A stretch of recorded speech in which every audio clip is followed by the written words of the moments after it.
हमने आज तक अपने बुज़ुर्गों से और रवायती कहानियों में ये सुना था कि चुड़ैलों के पाँव उल्टे होते हैं।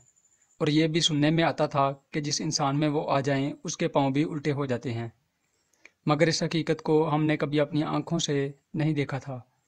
इसलिए हम यही तसव्वुर करते थे कि शायद चुड़ैल के पाँव या जिस शख्स में वो मौजूद है, इसके पाँव आम इंसान के पाँव के बरअक्स बिल्कुल उल्टे होते हैं।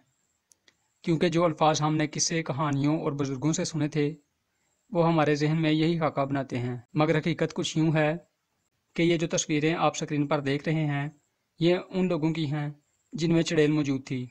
चूँकि मैं ज़ाती तौर पर इनको जानता हूँ, इसलिए इनके ख़ानदान की इज़्ज़त की वजह से इनका चेहरा नहीं दिखाया। मगर हकीकत में चुड़ैलों के पाँव इसी तरह के उल्टे होते हैं। और जिन लोगों में असरात हों, उनको इस चीज़ का इल्म नहीं होता। उनके लिए खड़े होने का ये आम तरीका है।